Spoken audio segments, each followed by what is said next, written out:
Today for Devotions with Daniella, we're reading from Daniella's book, Uncultured, about growing up in the Children of God religious cult and then going into the cult of the U.S. Army. You can get autographed copies here. This is Chapter 13, Babylon the Whore. San Diego, California, 2001.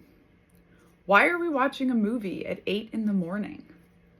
I didn't understand why that large building was on fire, why a reporter stood in front talking about an airplane flying into it.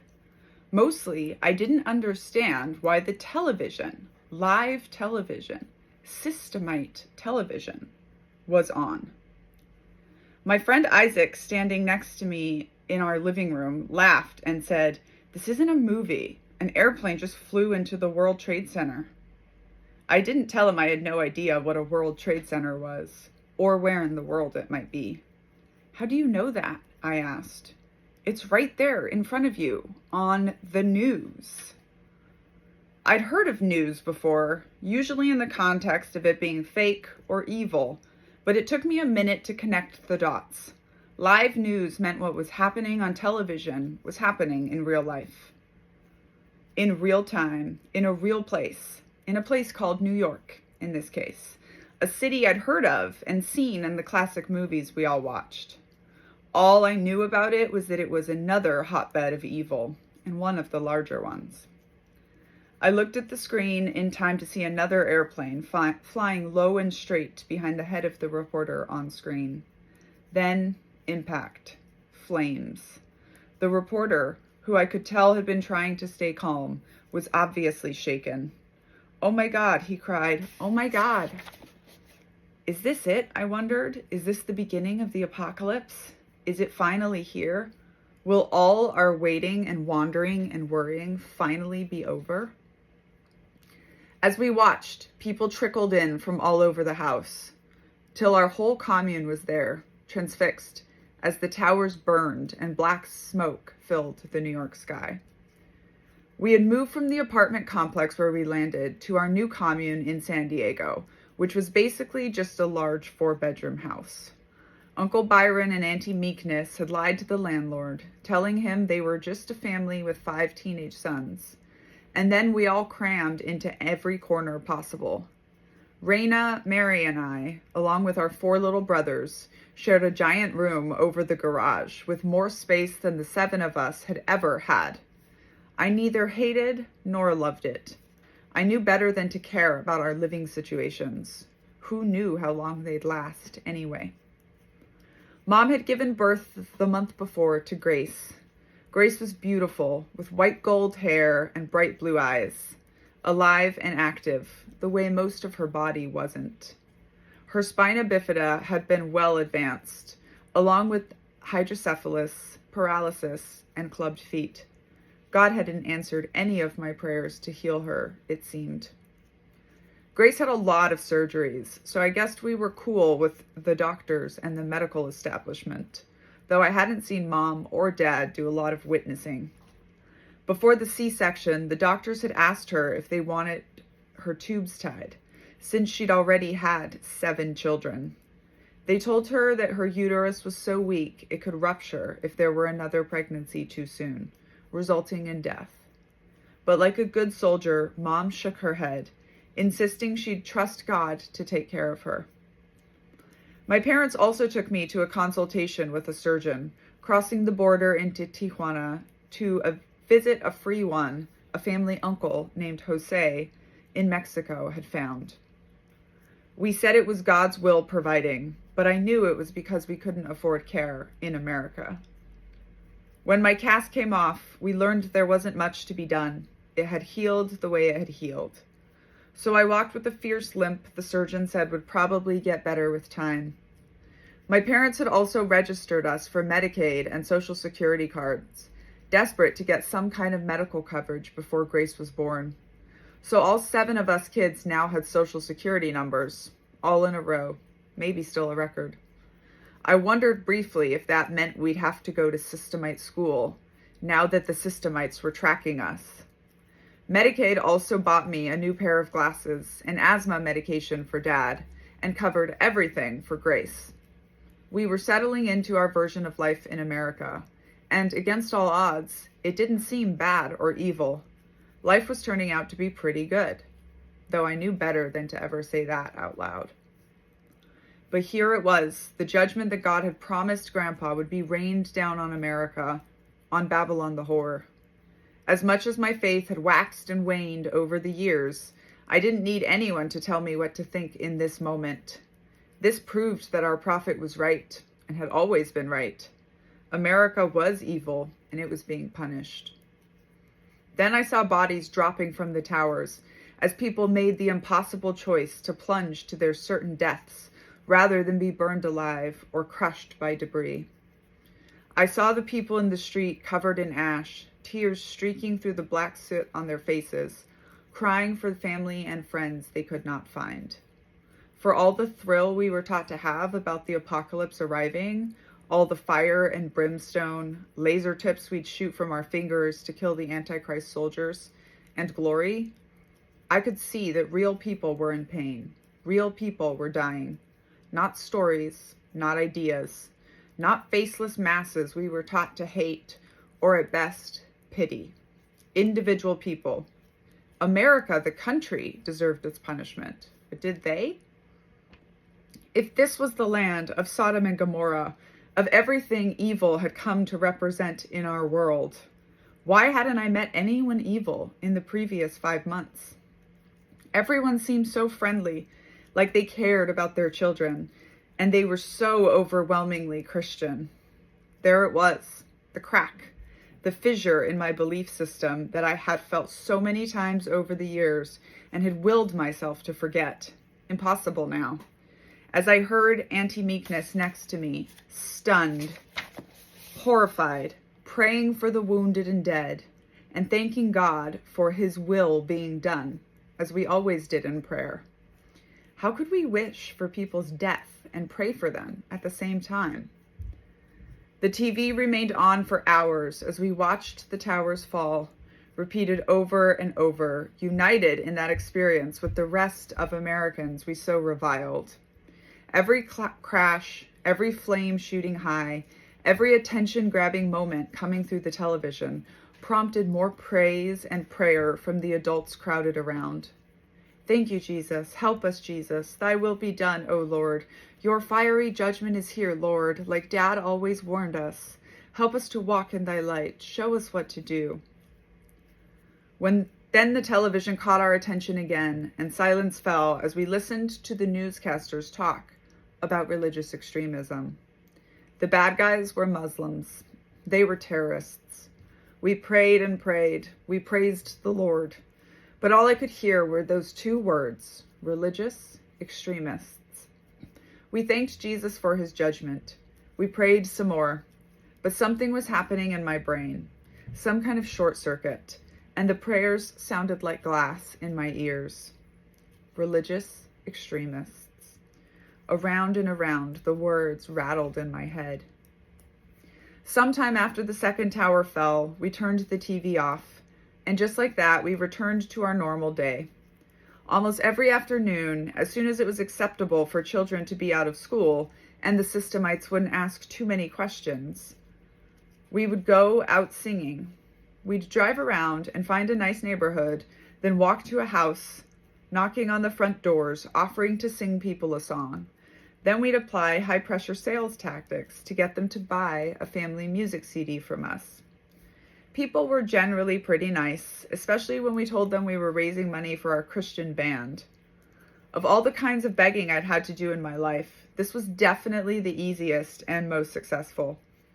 What we'd told them wasn't technically a lie, since we did get to keep about $5 or $10 a day to save up for new musical equipment, after sending our 20% tithe to the family leadership, and the rest going to support our commune.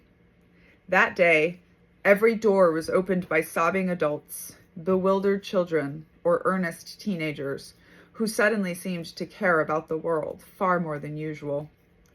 People stood together and hugged their families, while Isaac strummed his guitar, and Mary and I sang about love and a better world. But when we moved in for the CD sale, the smiles immediately disappeared from their faces, replaced with white-hot anger. They yelled at us for trying to make a buck off their pain. America was suffering, they said. America, our nation, was under attack. Who the hell did we think we were?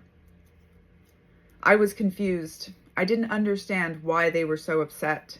Yeah, there was that thing that happened on TV, but it didn't happen to any of them. In the developing countries I'd grown up in, people died in large numbers all the time, and nobody in the world paid attention. Not like this. But I hated the way these people looked at me, felt the stirrings of shame sloshing around in my stomach. So I told Isaac and Mary we should go around and sing without trying to sell anything. I liked the feeling I got when we performed then, the way people smiled and calmed while we sang, like we were helping them feel better. Usually we were so focused on making money, but maybe, for only one day, we could focus on helping. I knew we'd get in trouble, but we could handle the heat from the grown-ups when we got home. It was the best day singing that I ever had, doing something to cheer people up, to help them cope with tragedy, without asking for anything in return. I wondered if this was what witnessing for the Lord was supposed to feel like all the time. The way people pulled us in and hugged us, I felt a true connection with perfect strangers, and I wondered why, if they were so evil, was it so comforting? I wondered why we always had to ask for money. It felt so much better when we didn't. We ended up cutting the day short because it was also my brother Timmy's birthday, and we were having a party. Ever since we'd been living in smaller communes, we'd gotten used to celebrating more individual birthdays, so different from the collective monthly sunshine parties of before. That evening, the TV was off, and the house returned to the sound of 18 humans negotiating over food in a kitchen built for a family of 4. Mom had made a beautiful marble cake and slathered it with homemade icing of whipped butter, sugar, and vanilla. When we bowed our heads to pray, I stood next to Mary as Uncle Byron said, "Jesus, this has been an incredible day. We know that everything is done in your will and according to your plan. We know you don't make mistakes, Jesus. All things work together for good to them that love the Lord. And we love you, Lord." I cracked my eyes open, as I always did during prayers, and looked around the room. All I could think of were the bodies I'd seen falling from the sky that morning. God's will? I thought of the apocalyptic predictions of the book of Revelations, of the fire and brimstone always promised throughout the Bible. But how was there any possible scenario where mass death or horrible disaster was the will of a merciful God? As we sang the birthday song in English, Spanish, and Portuguese, Timmy blew out his candles, and I found myself thinking of all the things I'd seen that day.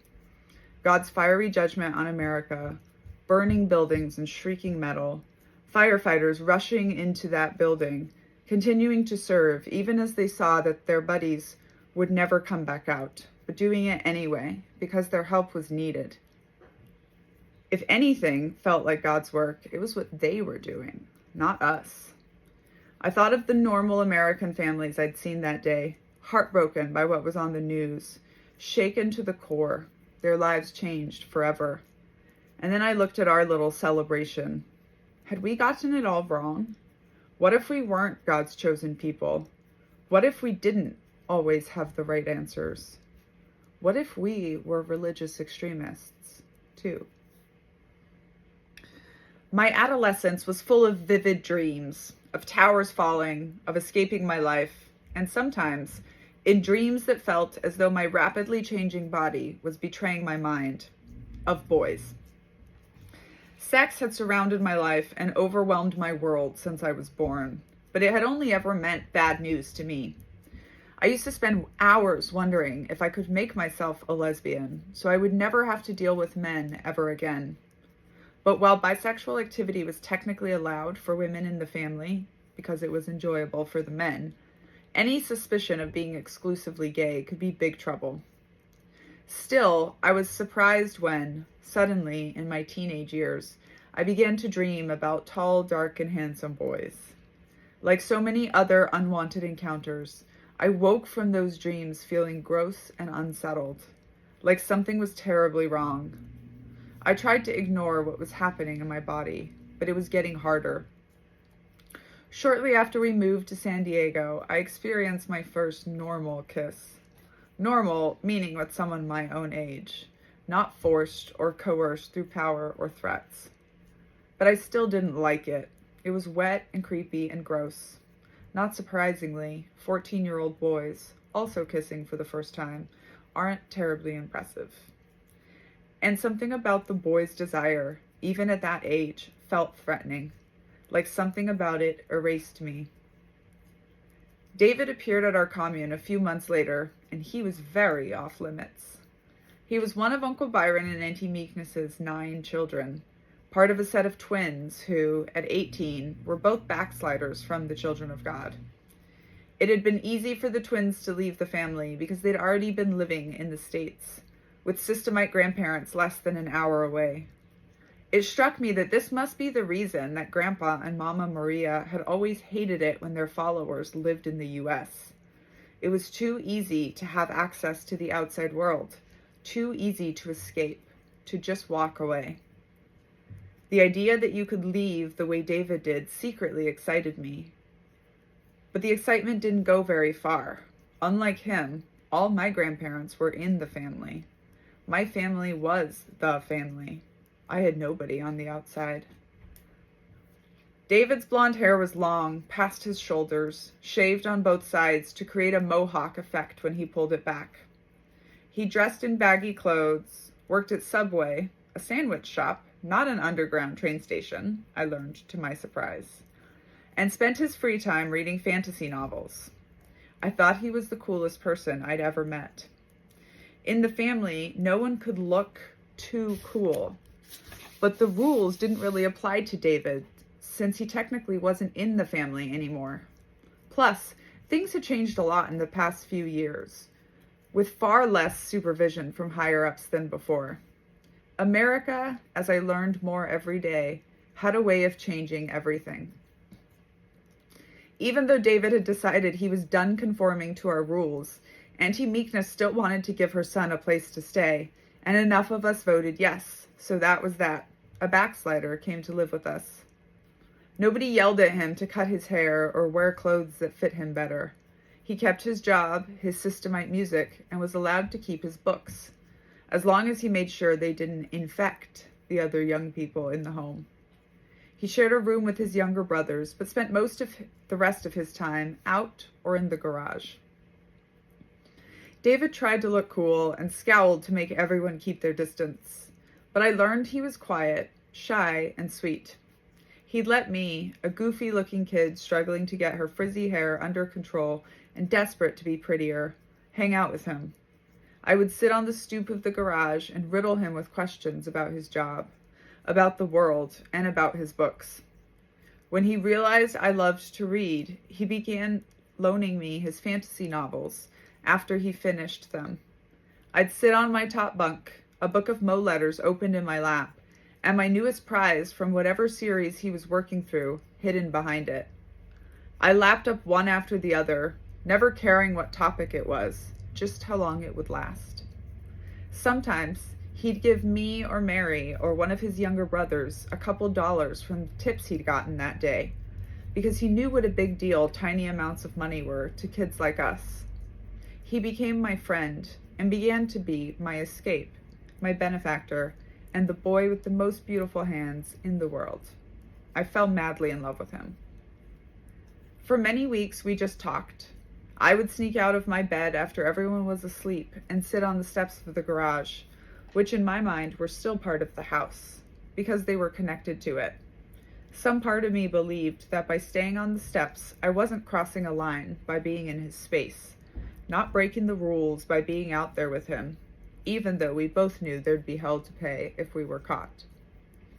As I got to know him in those weeks, I learned, even though he seemed to have it all together, he was still as confused and lost as I was. And I wondered if all us children of the children of God were destined for that future, regardless of whether we stayed or left. One day, at about 2 a.m, I tiptoed gingerly into the garage, and without even thinking about it too much, I scribbled out a note and handed it to David. do you want to have sex with me? We both looked surprised when his head snapped back up. Then he looked away, embarrassed. I don't remember the invitation being a conscious decision. It was just what we did in the family. That's how we showed God's love. I knew I liked him, that I wanted to be close to him, and sex is what we did when we had those feelings, and often when we didn't. I didn't know if it was my love or God's love speaking. I just knew it seemed like the logical next step. He sat a bit stunned and didn't respond for what seemed like hours. As we sat there in silence, I wondered what took him so long to say yes. Was he thinking about what the charter said about our age difference? Was he worried about getting me in trouble for sleeping with a systemite? Did he think I wasn't pretty enough? People in the family didn't say no to sex. But then again, he was no longer in the family. Did being a backslider mean you could say no to sex? Finally, he said, okay. I could tell he was nervous, which surprised me. Boys in the family were usually so confident about sex, so entitled about taking whatever they wanted. It never occurred to me that it might have been David's first time. Other boys usually lost their virginity far younger than 18. We grabbed a blanket from the garage and headed out to a spot I loved, under a pine tree on the very edge of our property, overlooking a hill that looked down on the sparkling city lights of La Jolla. We spread the blanket out and sat next to each other for a long time, neither of us sure where to start or what to do. I lay my head on his shoulder, touching him for the first time, bridging the physical gap. I started to panic. Thoughts raced through my mind as my heart pounded in my chest. I thought about making a run for it. What have I done? I thought, I don't like sex. I don't want sex. But I loved David. I wanted him close to me. I wanted him to be a part of me. I wanted to hold on to him forever, unlike everything else in my world that was so transient. I didn't know what else there was to do. On that hillside, on that night, I decided this time would be my first time. Nothing that happened before existed anymore. There was only this boy, this blanket, these stars, and this kiss, and these memories. All that other stuff couldn't ever count. Not the men who'd forced me, the teenage boys who'd fondled me against my will, or the misguided misadventures I'd attempted with other boys in the past, because it was what I was expected to do. This time was different. It was my decision, led by me, with no pressure, no expectations. I was going to claim this as a good moment in my life. This was going to be the night I found my virginity and reclaimed it, the virginity that had never been valued, had never been considered sacred, and had never, ever been protected.